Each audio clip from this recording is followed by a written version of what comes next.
प्रातः क्लास चल रहा था 16/11/1968 चौथी पेज की एकदम मध्य आदि में बात चल रही थी।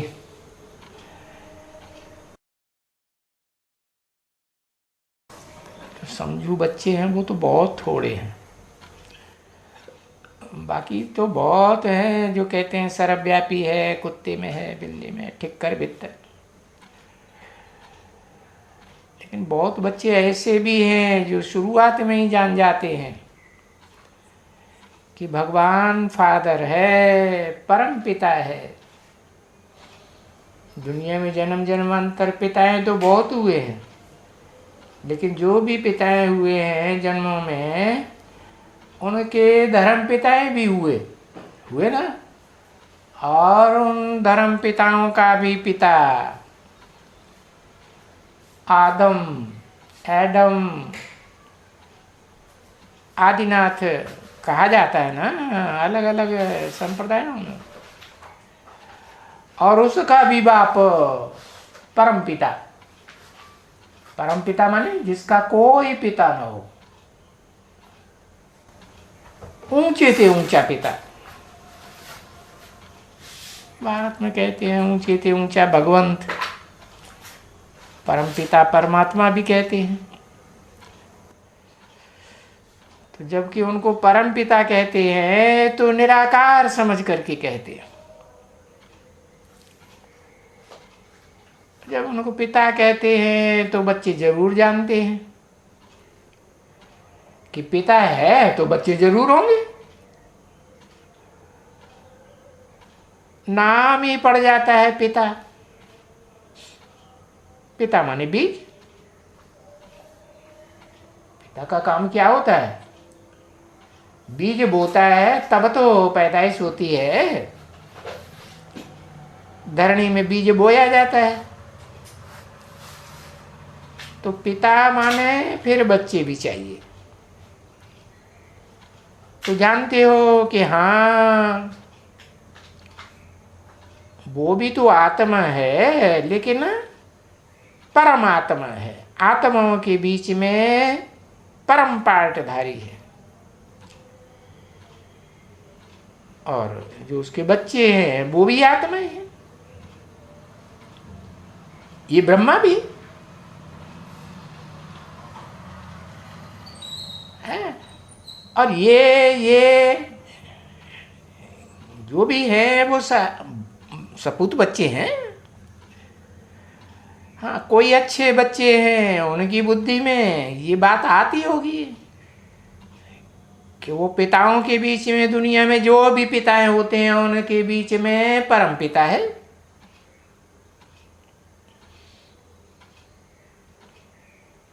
तभी कहेंगे कि भाई भाई, वो परम पिता है और हम आपस में आत्मा भाई भाई हैं। अभी तो इस दुनिया में भाई भाई की बात ही निकल गई। ब्रदरहुड की बात ही निकल गई। फादरहुड हो गया। आत्मा सो परमात्मा। अब कहते हैं मुख से परम पिता परमात्मा, और कहते हैं आत्मा आत्मा भाई भाई। हिंदू मुस्लिम सिख ईसाई सब आपस में भाई भाई।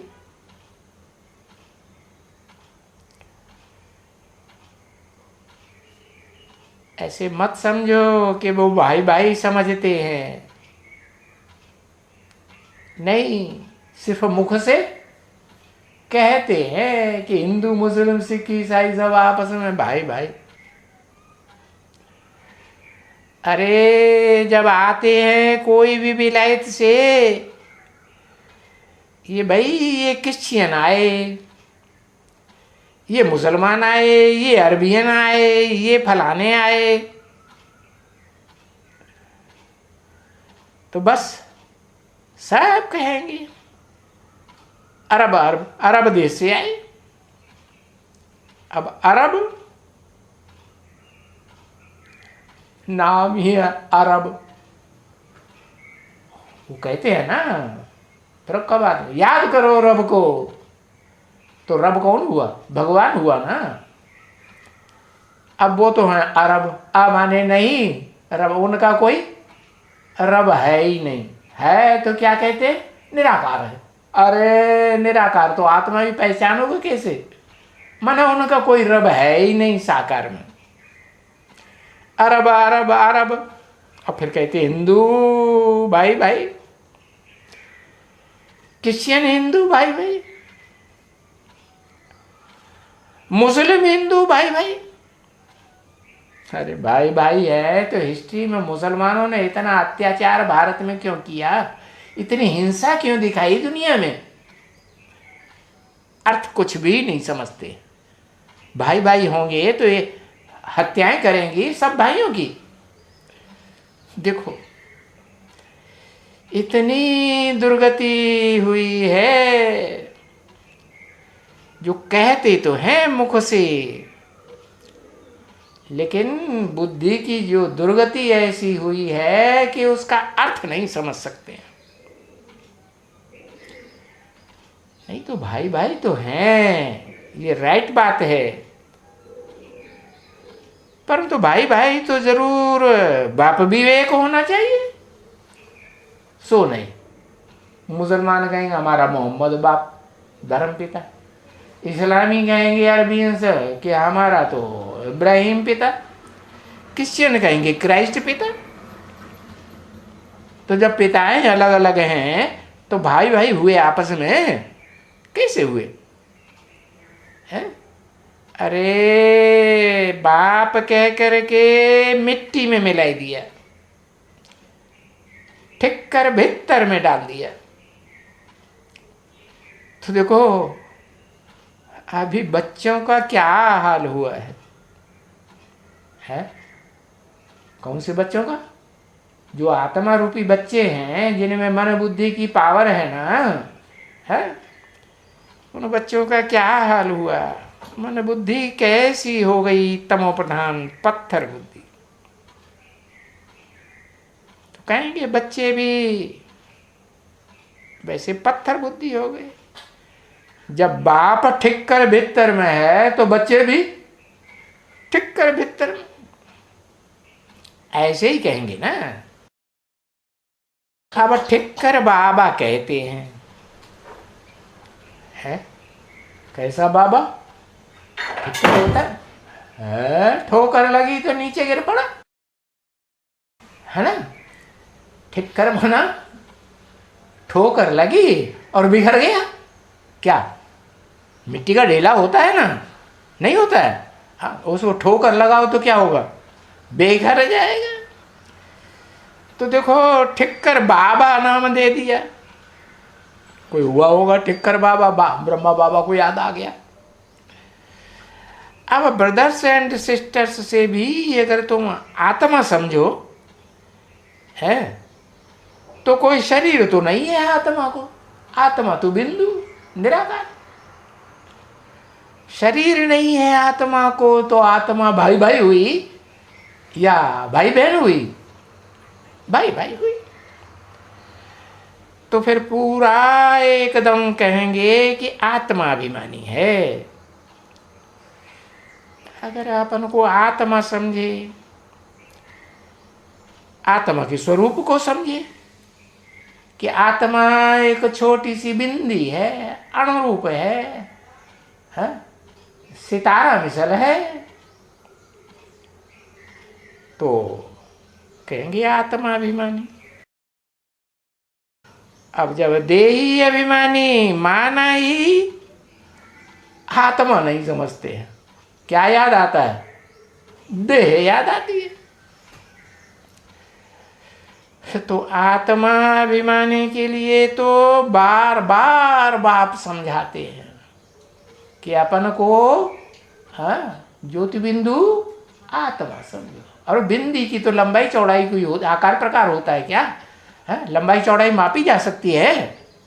बिंदी की लंबाई चौड़ाई तो नहीं वो लंबाई चौड़ाई होती। कितना भी छोटे से छोटा बिंदु बनाते जाओ, बन सकता है कि नहीं है? अरे लोग तो कहते हैं किसी ने चावल के ऊपर पूरी गीता लिख दी। तो जिस महीन कलम से गीता लिखी होगी वो उसका बिंदु कितना छोटा हुआ है, होगा कि नहीं होगा? देखो,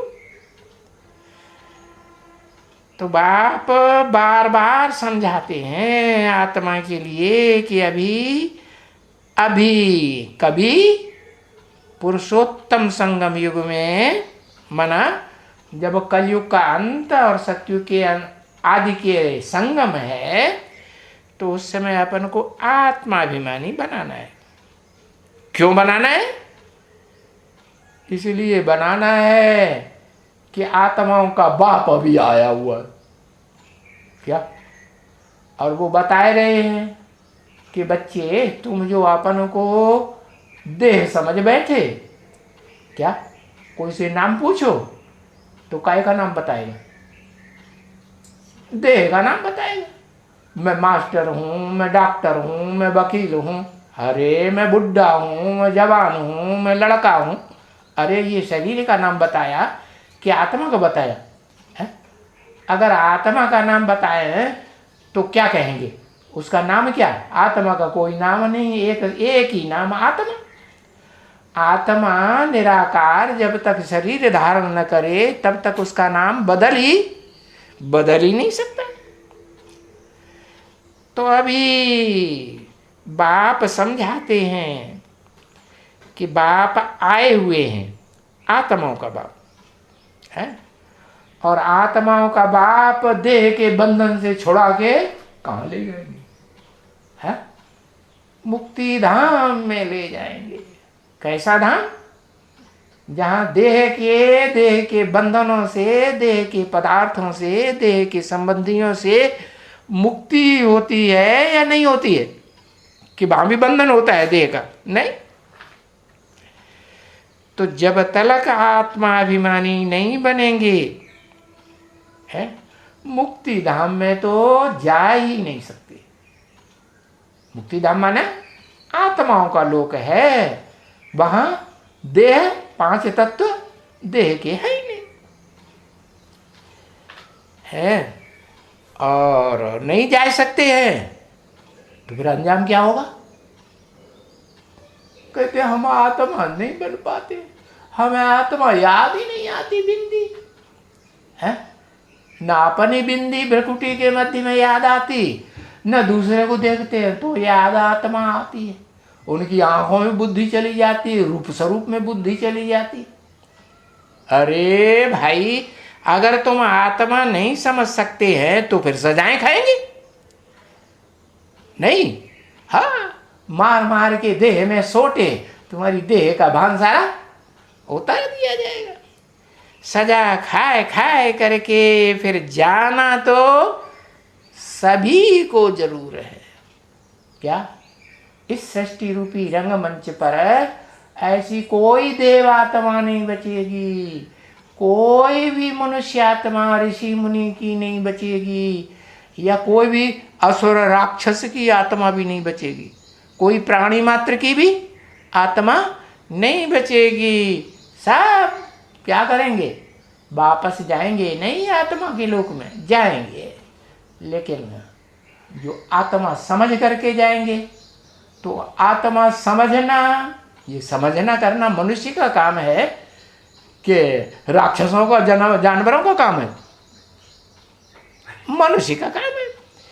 इसलिए इसको कयामत का समय कहते हैं। किसको? हाँ, कयामत। कैसी मत? अरे तुम कयामत पर चले थे, हैं?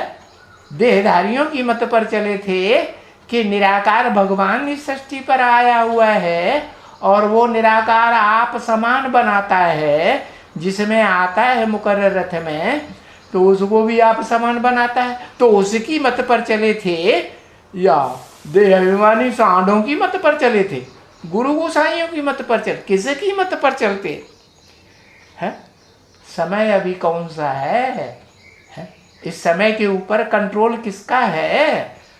समय माने काल है।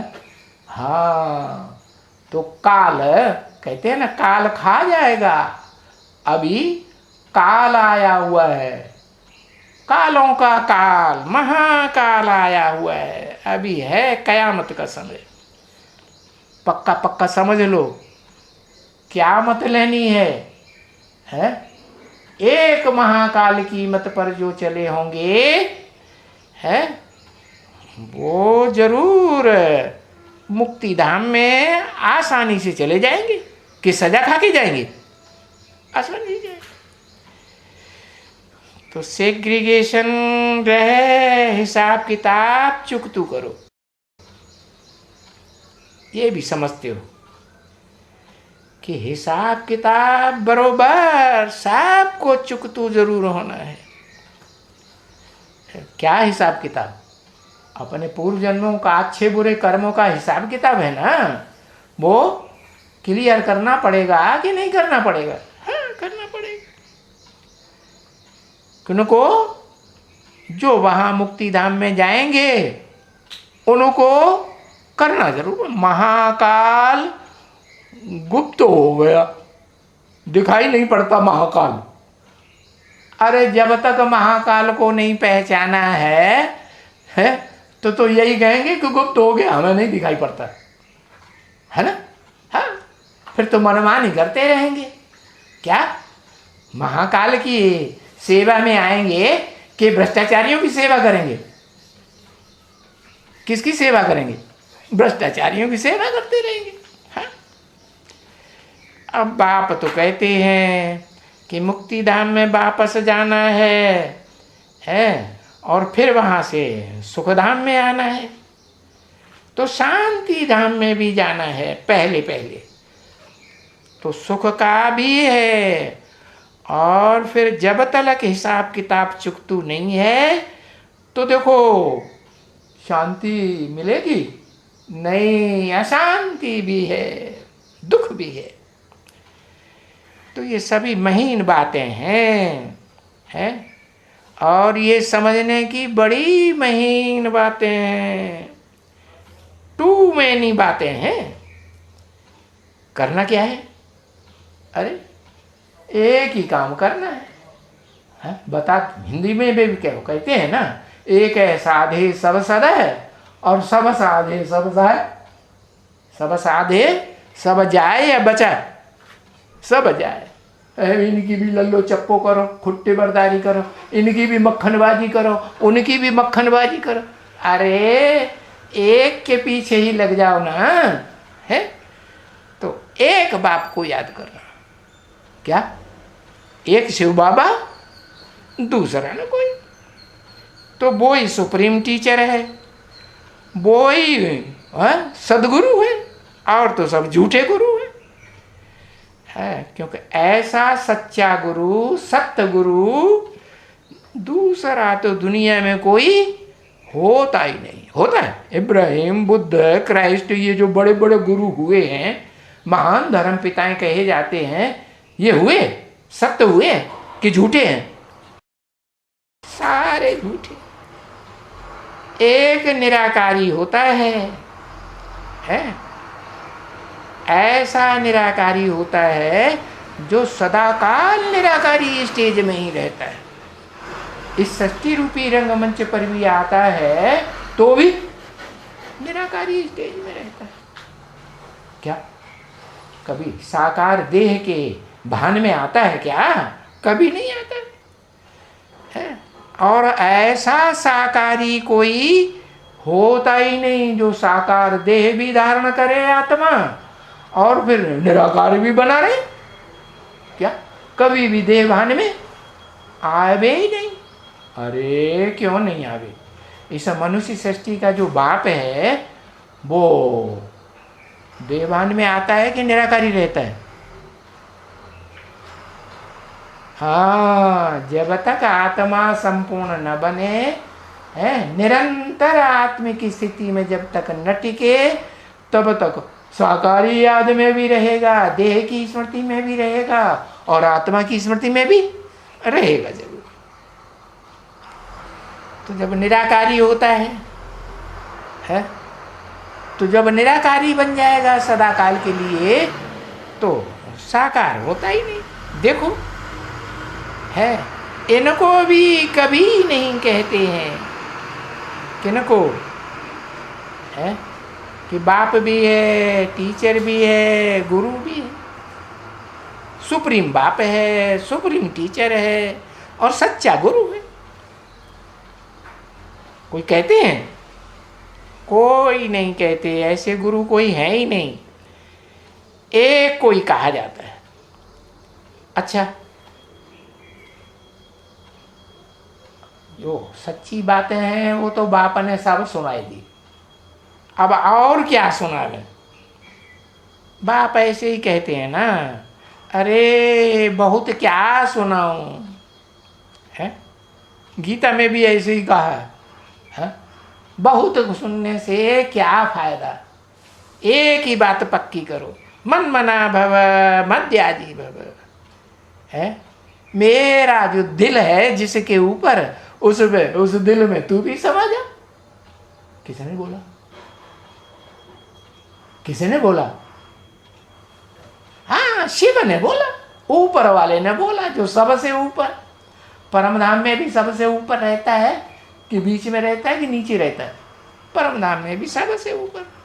तो सबसे ऊपर वो निराकार है, जो सदाकाल निराकार है, सदा शिव कहा जाता है। वो कहते हैं कि मेरा जो दिल है ना, हा? मेरा लगते जिगर है ना, उस जिगर में, उस मेरे दिल में समा जाए। और जब उसमें समा जाएगा तो फिर जो भी कर्म करेगा किसके लिए करेगा? मेरे लिए, मेरे दिल के लिए ही करेगा। जिससे मेरे दिल को खुशी हो वो ही कर्म करेगा। वो चोरी चकारी डकैती धमपटाई है, ये कर्म नहीं करेगा। उठते बैठते चलते, घर में बाहर में, सबको यही बताते रहो। क्या क्या बताते रहो?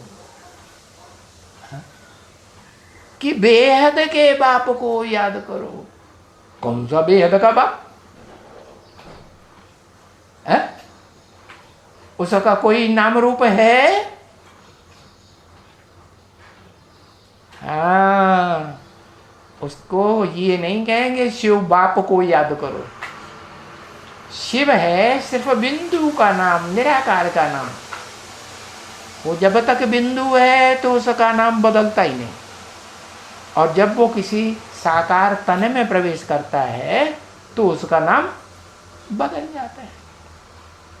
तो बताया कि संगठित चौमुखी ब्रह्मा में प्रवेश करता है तो नाम ब्रह्मा, और जब 5 मुख वाले है?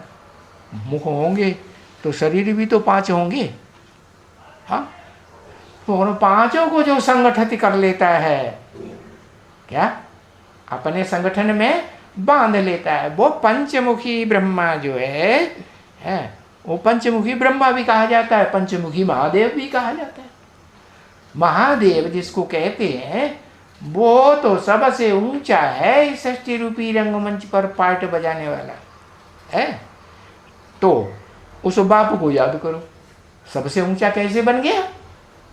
कि उसमें तीसरा नेत्र, जिसे शिव नेत्र कहते हैं ना, वो भी प्रवेश है। तब कहा जाता है महादेव। क्यों?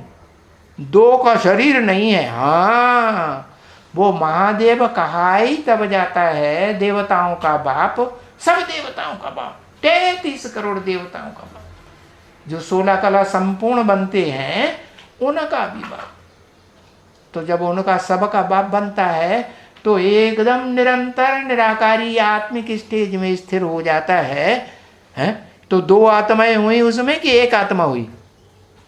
2 आत्माएं हैं, लेकिन है वो देह के आधार पर एक ही बाप है। क्या? अरे जब निराकारी निर्विकारी निरहंकारी बन जाएगा तो आत्मा पवित्र बन जाएगी, बीज पवित्र बन जाएगा, तो शरीर कैसा बनेगा? पवित्र बनेगा कि दाढ़ी मूछे वाला बनेगा? अभी तो कह रहे ऐसा ऐसा है वो दूसरा है। जब वो पवित्र बन जाता है तो शरीर भी कंचन काया, कैसी काया? ऐसी काया बन जाती है कि जिसमें कोई रोग शोक नहीं रहता। कोई रोग शोक नहीं रहेगा तो ये दाढ़ी मूछ के बाल भी हैं रहेंगे नहीं। लेकिन जैनी जो साधु हैं वो क्या करते हैं? वो दाढ़ी मूछ के बाल एक एक करके उखाड़ देते हैं, कहते हैं हम तो साधु बन गए, हमने इंद्रियों को साध लिया। ऐसी ऐसी उल्टी बातें उठाई हुई हैं। कन्याओं माताओं को भी जबरदस्ती करते हैं, है? सारे शरीर के बाल में से जहां ज्यादा बाल होते हैं ना, उन एक एक बाल को उखाड़ते हैं। अरे कितनी बेचारियों को तकलीफ होती हो। तो ये सब हिंसक हैं, जैनी साधु भी हिंसक हैं कि अहिंसक हैं? कहते हैं हम तो अहिंसा परमो धर्म। बाप कहते हैं अभी बेहद का जो बाप आया हुआ है उसको याद करो। उसकी निशानी क्या बताते हैं? कि अभी विनाश सामने खड़ा है। क्या? कौन कौन सा विनाश? महाभारत विनाश भी सामने खड़ा है, खून की नदियां बहेंगी। और फिर वो विनाश भी सामने खड़ा है जिससे एटम बमों से 6-7 दिन के अंदर दुनिया खलास हो जाए। तो ये भी बताना है कि ये विनाश सामने है, बहुत दूर नहीं है कि 2-4 जन्म दूर होगा, या सृष्टि की आयु लाखों वर्ष बताई दी, या अभी कलयुग हजारों वर्ष का है। नहीं, सामने खड़ा है। किसका विनाश? ये पुरानी दुखदाई दुनिया का विनाश सामने है। और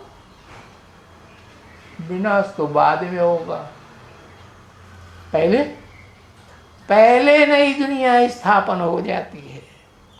तो वो नई दुनिया स्थापन हो रही है। नई दुनिया में जो जाने वाले हैं उन आत्माओं का संगठन तैयार हो रहा है कि नहीं हो रहा है? तैयार हो। उस संगठन को स्वर्ग कहा जाता है। स्व माने आत्मा, ग माने गया। कहाँ गया? स्व स्थिति में गया। थोड़ी देर के लिए कि सदा काल के लिए? सदा काल के लिए स्व स्थिति में गया।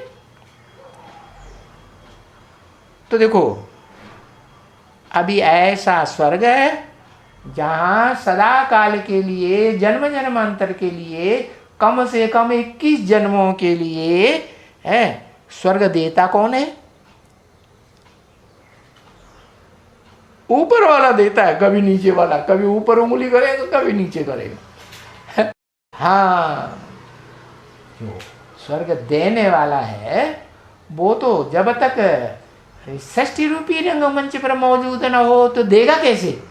देगा नहीं।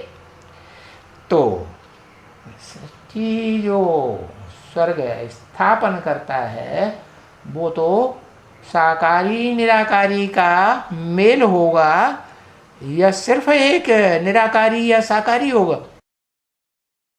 मेल होगा। तो उसके द्वारा नई दुनिया स्थापन हो रही है, उसको स्वर्ग कहा जाता है। अभी स्वर्ग तो बेहद का बाप ही देते हैं। क्या? हद का बाप नहीं है। और वो बेहद का बाप के भाई आत्माओं का बाप सिर्फ अकेले दे देता हो, सो भी नहीं। जब तक प्रवृत्ति में ना आए, देह की प्रवृत्ति में ना आए, तब तक वो भी स्वर्ग का स्थापना नहीं करने का निमित्त बन सकता। तो अभी स्वर्ग वो बेहद का बाप देते हैं, इसलिए उस बाप को याद करो। किस बाप को? उस बाप को। माने जिसमें प्रवेश होके ये मुरली चल रही थी 68 में, वो ब्रह्मा बाप को याद नहीं करो।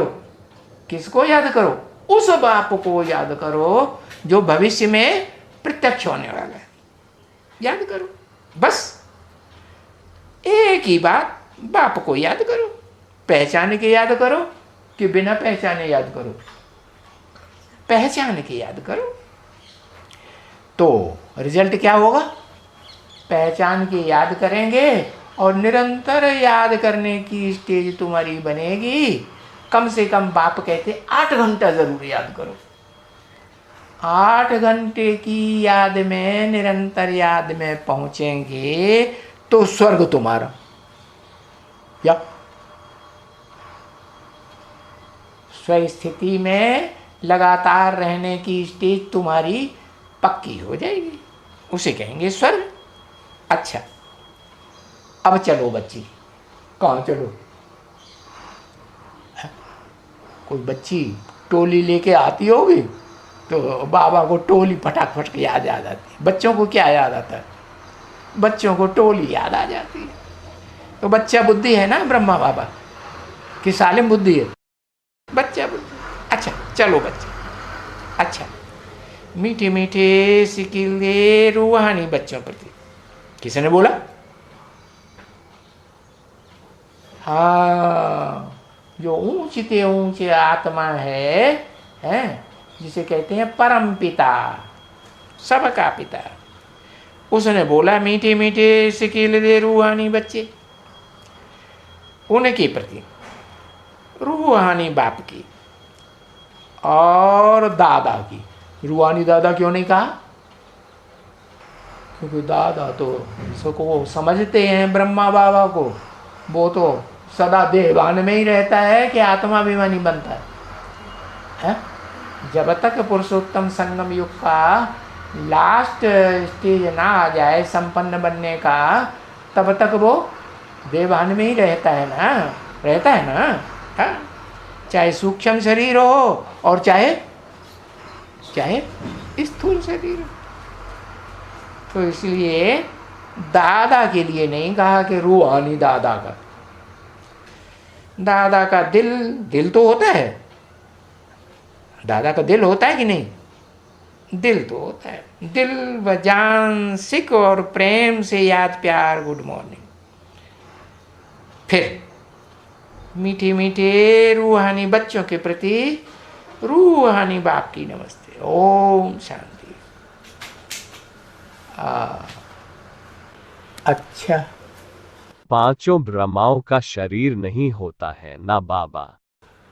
लेकिन निराकारी स्टेज में होंगे कि नहीं? नहीं, पांचों ब्रह्माओं का। पांचों ब्रह्मा संपन्न बनेंगे तो निराकारी स्टेज में होंगे या साकारी स्टेज में होंगे? निराकारी स्टेज में। फिर शरीर नहीं होगा उनका? नहीं, ओम राधे मम्मा और ब्रह्मा बाबा तो शरीर छोड़ दिए ना। शरीर छोड़ दिया तो सूक्ष्म शरीर रहेगा कि नहीं? है? रहेगा। फिर अभी क्या 11 तारीख हो गई?